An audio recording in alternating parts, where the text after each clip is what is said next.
Now all of our fluid is now drained out of the radiator. So what we're going to do now is we're going to jump to taking off the hoses and the fans.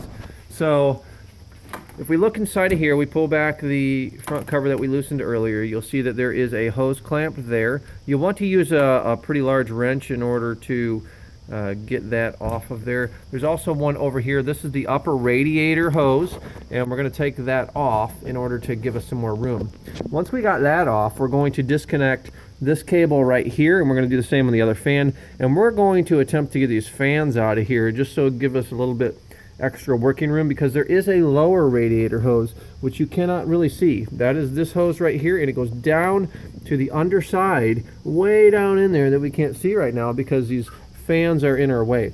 So what we're going to do is we're going to see if we can get these fans out of the way by taking off the upper radiator hose, disconnecting these fans from here, and seeing if we can slide these past the engine compartment here in order to get that out, so we got a little bit more working space in there to replace the radiator. So we'll pick up on that in just a moment.